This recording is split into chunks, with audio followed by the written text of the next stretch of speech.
السلام علیکم۔ ایک بار پھر میں آپ کے لیے ایک بہت ہی خوفناک کہانی کے ساتھ حاضر ہوئی ہوں۔ کہانی شروع کرنے سے پہلے میری گزارش ہے کہ اگر آپ نے میرے چینل سٹوریز ہب کو سبسکرائب نہیں کیا تو پلیز کر دیں اور بیل آئیکن کو بھی دبا دیں تاکہ آپ کو میری ہر کہانی سب سے پہلے مل سکے۔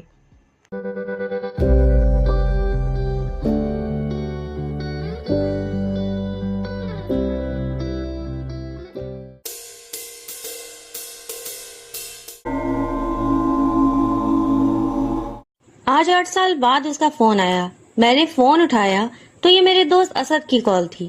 مانو جیسی زندگی گھوم کر رہ گئی۔ دل میں کئی بار سوچا کہ کال بیک کروں یا نہیں، مگر پھر دل کے ہاتھوں مجبور ہو کر کال بیک کر ہی لی۔ آخر بچپن کی دوستی کا سوال تھا۔ جب کال بیک کی تو سلام دعا کے بعد اسد بولا کہ کل ہم سب دوست ایک بار پھر مل رہے ہیں۔ ہم نے کالج میں ری یونین پارٹی رکھی ہے۔ تمہیں اور سائرہ کو بھی لازمی آنا ہوگا اور کوئی بہانہ نہیں چلے گا۔ پڑھائی ختم ہونے کے بعد سب لوگ اپنی زندگیوں میں ایسے مصروف ہو گئے کہ مل ہی نہیں پائے۔ اب ہمیں موقع مل رہا ہے، یار پلیز منع مت کرنا اور کل ضرور آنا۔ میرا تم سب دوستوں سے ملنے کا بہت دل کر رہا ہے۔ تو میں نے اسد سے عرفان کے بارے میں پوچھا تو اس نے بتایا کہ وہ بھی کل آ رہا ہے، تم کل اس سے بھی مل لینا۔ میں تو بہت ایکسائٹیڈ ہوں اور خدا حافظ کہہ کر فون رکھ دیا۔ اس کے بعد میری بیوی سائرہ چائے لے کر کمرے میں آئی، پھر میرا اداس اور پریشان چہرہ دیکھ کر بولی کہ کیا ہوا، کیا بات ہے، کس کی کال آئی تھی جس کو سننے کے بعد آپ اتنے اداس اور پریشان ہو گئے؟ میں نے اس کو بتایا کہ اسد کی کال تھی، وہ ہمیں کالج کی ری یونین پارٹی میں انوائٹ کر رہا تھا۔ یہ سن کر سائرہ خوش ہو گئی اور بولی کہ ہم ضرور چلیں گے، میرا بھی سب دوستوں سے ملنے کو بہت دل کرتا ہے۔ پھر وہ مجھ سے پوچھنے لگی کہ اتنی خوشی کی خبر سن کر بھی آپ کے چہرے پر اداسی کیوں ہے؟ کیا آپ وہاں نہیں جانا چاہتے؟ اور مزید بولی کہ ہماری شادی کو 20 سال ہو گئے ہیں، ہمارے 3 بچے ہیں، اللہ کا دیا سب کچھ ہے، آپ اتنے بڑے ہاسپٹل کے مالک ہیں، مگر پھر بھی میں نے آپ کو ہمیشہ اداس اور پریشان دیکھا ہے۔ آخر ایسی کون سی بات ہے جو آپ کو خوش نہیں رہنے دیتی؟ میں نے کہا تم دن میں کئی بار مجھ سے یہ سوال پوچھتی ہو، اور سائرہ بات کاٹتے ہوئے بولی اور آپ مجھ سے روزانہ بڑی صفائی سے جھوٹ بول دیتے ہیں، مگر آج ایسا نہیں ہوگا، آج آپ کو مجھے سچ بتانا ہی ہوگا۔ میں نے کہا سائرہ کچھ سچ ایسے ہوتے ہیں کہ جن کو بتانے پر بھی کوئی آپ کو یقین نہیں کرتا۔ تو سائرہ کہنے لگی کہ میں آپ پر یقین کرتی ہوں، آپ مجھ پر بھروسہ کریں اور مجھے بتائیں کیا بات ہے۔ تو میں نے بتایا کہ یہ ان دنوں کی بات ہے جب تم نئی نئی ہمارے کالج میں آئی تھی اور ہم سب تمہیں نہیں جانتے تھے۔ تمہیں دیکھتے ہی پہلی ہی نظر میں مجھے تم پسند آ گئی تھی اور میں تم سے بات کرنے کے طریقے ڈھونڈنے لگا۔ پھر میں نے عرفان سے شرط لگائی کہ تمہیں گلاب کا پھول دے کر دکھائے، اور جیسے ہی عرفان تمہیں پھول دینے آیا اسی وقت اس کا پاؤں پھسلا اور وہ کیچڑ میں گر گیا اور تم نے ہنسنا شروع کر دیا۔ میں دور سے کھڑا تمہیں ہنستا ہوا دیکھ رہا تھا۔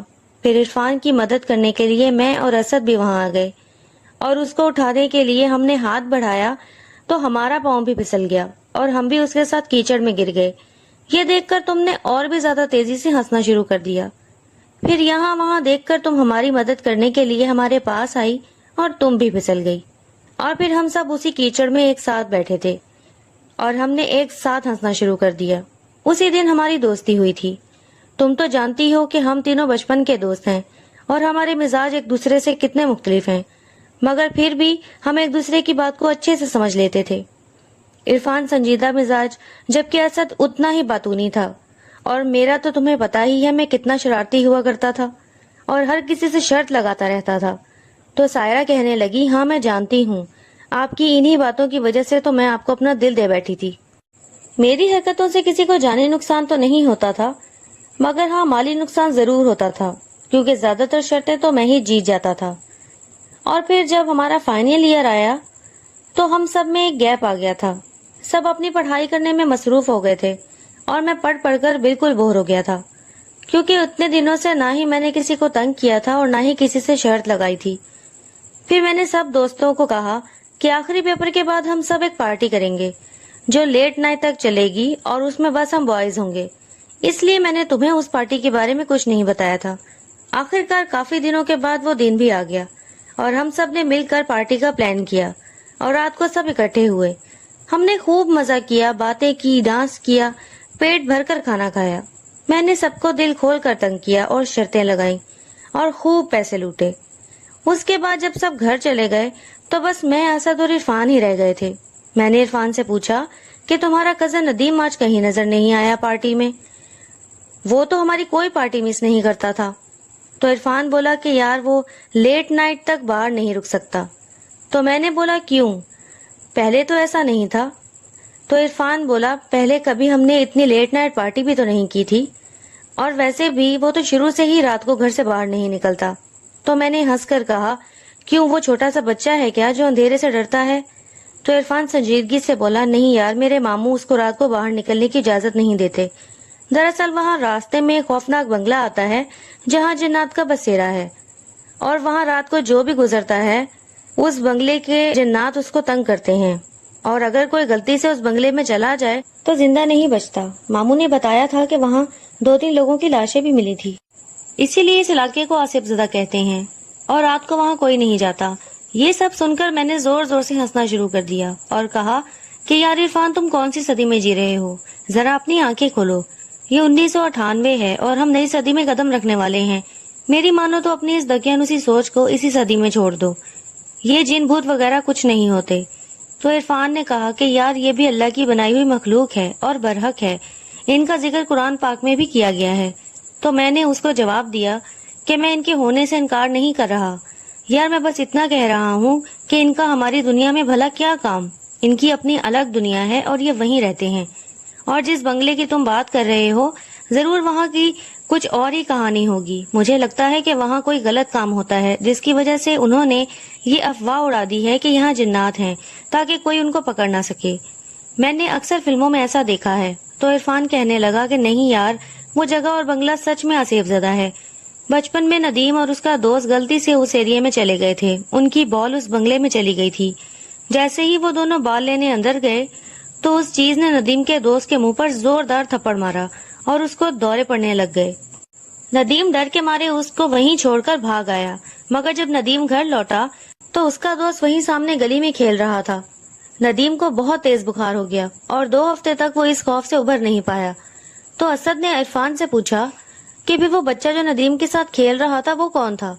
ان کی باتیں سن کر میں نے کہا اچھی کوشش تھی مجھے ڈرانے کی، مگر تم دونوں کو پتا ہے میں اللہ کے سوا کسی سے نہیں ڈرتا، اور کہا کہ اگر میرے سامنے جن آ بھی گیا تو میں نے اس سے بھی شرط لگا کر اس کو ہرا دینا ہے، اور اس کو کہوں گا کہ اے نالائق جن، اپنی دنیا میں واپس لوٹ جا۔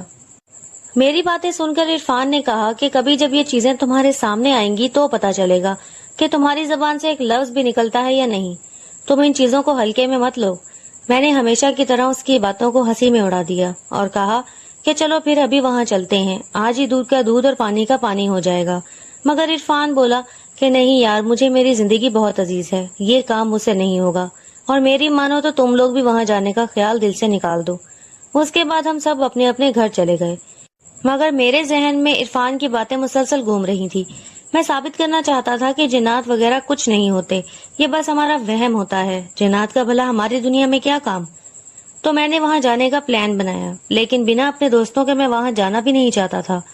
مجھے کچھ ایسا کرنا تھا کہ سب خود بخود میرے ساتھ وہاں جانے کے لیے راضی ہو جائیں۔ تو میں نے ایک ترکیب سوچی۔ میں نے اگلے دن سب لوگوں کے سامنے ایک شرط رکھی اور کہا کہ اگر کسی نے میری یہ شرط پوری کی تو میں اس کو 5000 روپے دوں گا، اور اگر وہ شرط ہار گیا تو جو میں کہوں گا وہ کرے گا، اگر منظور ہے تو بتاؤ۔ اس وقت 5000 بہت بڑی رقم تھی۔ ہم تینوں تو امیر گھر سے تھے، مگر ندیم مڈل کلاس فیملی سے تھا، تو رقم سن کر وہ بھی شرط میں حصہ لینے کے لیے مان گیا، اور میں بھی یہی چاہتا تھا کہ ندیم اس میں حصہ لے۔ تو میں نے کہا ندیم یار پہلے سن تو لو کہ کام کیا ہے، اگر میں نے رقم بڑی رکھی ہے تو کام بھی بڑا ہی ہوگا۔ تو ندیم کہنے لگا یار تو میں کون سا کم ہوں، تم کام بولو۔ میری باتوں سے اسد اور عرفان کو شک ہو رہا تھا، کیونکہ وہ جانتے تھے کہ میرے دماغ میں کوئی بات بیٹھ جائے تو میں اس کو پورا کر کے رہتا ہوں، پھر چاہے اس میں کسی کا نقصان ہو یا فائدہ۔ میری سوچ تھی کہ لائف میں کچھ نہ کچھ ہمیشہ ڈھونڈتے رہنا چاہیے اور خطروں کا سامنا کرنا چاہیے، اور میرے دوست ہمیشہ ان چیزوں سے دور رہتے تھے۔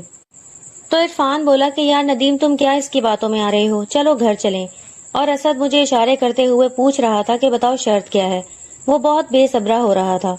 تو ندیم بولا کہ رکو عرفان، ابھی تو گھر جانے میں بہت وقت ہے، آرام سے جاتے ہیں، ذرا عمیر کی شرط تو سن لیں۔ ندیم نے میرا کام بہت آسان کر دیا تھا۔ تو میں بولا کہ یاد ہے نا ندیم کہ اگر تم یہ شرط پوری نہ کر سکے تو جو میں کہوں گا وہ تمہیں کرنا ہوگا اور میں کچھ بھی کروا سکتا ہوں۔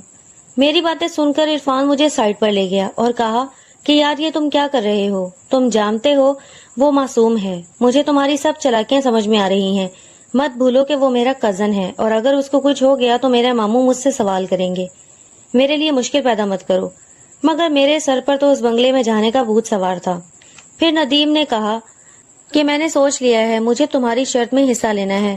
میں نے کہا کہ ہم سب تو ڈاکٹرز ہیں اور ہمارا روز ہی مردوں سے واسطہ پڑتا رہتا تھا، اور ویسے بھی مجھے تو جنات اور عصیبوں سے ڈر نہیں لگتا۔ تو ندیم بولا کہ اس بات کا تمہاری شرط سے کیا تعلق ہے؟ میں نے کہا کہ تعلق یہ ہے کہ یہی میری شرط ہے کہ تمہیں مردہ خانے میں ایک رات گزارنی ہے۔ یہ سن کر ندیم کے دماغ میں بچپن والا واقعہ گھومنے لگتا ہے اور وہ خاموشی سے کھڑا میری طرف دیکھتا رہا۔ اور عرفان بولا کہ یار عمیر تم پاگل ہو گئے ہو، یہ اب بہت زیادہ ہو رہا ہے، مردہ خانے میں مضبوط سے مضبوط انسان بھی کمزور پڑ جاتا ہے، اور ندیم تو پھر معصوم سا ہے۔ ندیم تم منع کر دو اس کو اور گھر چلو۔ عرفان کو مجھ پر بہت زیادہ غصہ آ رہا تھا مگر وہ دوستی کے لحاظ میں چپ ہو گیا اور ندیم نے کہا کہ ٹھیک ہے میں یہ کام کروں گا۔ پھر ہم ندیم کو مردہ گھر لے گئے اور وہاں کے گارڈ کو تھوڑے سے پیسے دے کر ہم نے تمام سیٹنگ کر لی اور ندیم کو وہاں چھوڑ کر واپس آ گئے اور گارڈ کو کہا کہ اگر وہ ڈر جائے یا آپ کو کچھ گڑبڑ محسوس ہو تو ہمیں بلا لینا، ہم یہیں پاس میں ہیں۔ ہم سب لوگ اس مردہ گھر سے تھوڑی ہی دور موجود ایک کیفے میں بیٹھ کر چائے پی رہے تھے کہ وہ گارڈ بھاگتا ہوا ہمارے پاس آیا اور بولا کہ آپ کا دوست زور زور سے چلا رہا ہے۔ میری تو اندر جانے کی ہمت نہیں ہو رہی، آپ جلدی چلیں۔ جب ہم وہاں پہنچے تو وہ زمین پر الٹا گرا ہوا تھا اور اس کے سر سے خون نکل رہا تھا۔ ہم سب نے اس کو اٹھایا اور ہاسپٹل لے گئے۔ عرفان میری حرکت کی وجہ سے مجھ پر بہت زیادہ غصہ تھا تو میں نے اس کو کہا کہ یار میں نے 2 لوگوں کو پیسے دے کر پہلے ہی اندر چھپا دیا تھا، مجھے لگا تھا کہ تم دونوں میں سے کوئی تو شرط کے لیے مان جائے گا، مگر تم دونوں کی جگہ ندیم راضی ہو گیا۔ اب ان دونوں لڑکوں کو میں نے پیسے دیے تھے تو منع کرنا مناسب نہیں تھا، لگتا ہے انہوں نے اس کو کچھ زیادہ ہی ڈرا دیا۔ تو اسد ہنسنے لگا مگر عرفان بولا کہ عمیر یار حد ہوتی ہے ہر چیز کی، تمہاری یہی لاپرواہی ایک دن تمہیں مشکل میں ڈال دے گی۔ ذرا اس کی حالت تو دیکھو، کتنی چوٹ آئی ہے اس کے سر پر، اب میں ماموں کو کیا جواب دوں گا، وہ ان کا اکلوتا بیٹا ہے۔ اور پھر غصے سے وہاں سے چلا گیا۔ اگلے دن جب ندیم کو ہوش آیا تو میں بھی اس سے ملنے پہنچ گیا اور اس سے پوچھا کہ کیا ہوا تھا، تمہیں چوٹ کیسے لگی؟ تو ندیم نے سب بتایا کہ کیسے وہ مردے زندہ ہو کر میرے سامنے آ گئے اور مجھے گھیر لیا۔ میں بہت ڈر گیا تھا اور بھاگنے لگا تو پاؤں پھسل گیا اور اسٹریچر کا کونا میرے سر پر لگ گیا، اور اس کے بعد مجھے کچھ یاد نہیں۔ جب آنکھ کھلی تو یہاں ہاسپٹل میں تھا۔ ندیم کی باتیں سن کر میری بے ساختہ ہنسی نکل گئی۔ مجھے ہنستا ہوا دیکھ کر اسد اور عرفان نے اپنے ماتھے پر ہاتھ رکھ لیا۔ ندیم میری طرف ایسے دیکھ رہا تھا جیسے جانتا ہی نہ ہو۔ پھر میں نے ندیم سے معذرت کرتے ہوئے کہا کہ وہ کوئی مردے نہیں تھے بلکہ میرے بھیجے ہوئے 2 آدمی تھے، میں نے ان کو پیسے دیے تھے تمہیں ڈرانے کے لیے۔ یہ سن کر ندیم کو بہت غصہ آیا اور وہ عرفان کی طرف دیکھنے لگا۔ میں مسلسل ہنس رہا تھا اور ندیم کو اتنا ہی غصہ آ رہا تھا۔ میں نے کہا ندیم یار سوری، عرفان کی طرف مت دیکھو، اس کو کچھ نہیں پتا تھا اس بارے میں، اگر معلوم ہوتا تو وہ کبھی تمہیں وہاں رکنے نہیں دیتا۔ مگر یار تمہارا چہرہ دیکھ کر مجھے بہت ہنسی آ رہی ہے۔ اس رات اور اس حادثے کے بارے میں ہم نے تمہیں کچھ نہیں بتایا کیونکہ ضروری نہیں لگا، اور میں جانتا تھا کہ تمہیں بتایا تو تم بھی باقیوں کی طرح مجھے ہی غلط کہو گی، جبکہ میں تو بس شرارت کر رہا تھا۔ میں مسلسل ندیم کو چڑھا رہا تھا، اس کو چڑھتا ہوا دیکھ کر مجھے بہت مزہ آ رہا تھا۔ اس وقت مجھے سب کچھ بہت آسان لگتا تھا۔ میں ہنستا رہا اور ندیم عرفان کا لحاظ کر کے بس مجھے غصے سے دیکھتا رہا، مگر آخر وہ بھی انسان تھا، کب تک برداشت کرتا۔ جب اس کے صبر کا باندھ ٹوٹا تو وہ رونے لگا اور بولا کہ شرط تو میں ہار گیا اور اس حادثے کا مجھے افسوس بھی نہیں، کیونکہ میرے ساتھ جو ہوا وہ بس ایک ڈرامہ تھا، کوئی اصلی آصیب نہیں تھا۔ مگر میرا دھیان اس کی باتوں میں بالکل نہیں تھا اور میں اس کو روتا ہوا دیکھ کر اس کا اور بھی زیادہ مذاق اڑانے لگا اور اس کو ڈرپوک اور بزدل بول بول کر چھیڑنے لگا۔ تو وہ بولا کہ اگر تم اتنے بہادر ہو اور تمہیں جنات سے ڈر نہیں لگتا تو گزار کے دکھاؤ ایک رات ہمارے گاؤں کے اس آصیب زدہ بنگلے میں۔ میں تو چاہتا ہی یہ تھا کہ ندیم اس بنگلے میں جانے کی بات کرے، کیونکہ اسد اور عرفان تو وہاں جانے والے نہیں تھے۔ ندیم کی بات سن کر عرفان فوراً بولا کہ ندیم یہ کیا کہہ رہے ہو، تم جانتے ہو نا اس بنگلے کے بارے میں، بھول گئے ہو بچپن میں کیا ہوا تھا تمہارے ساتھ؟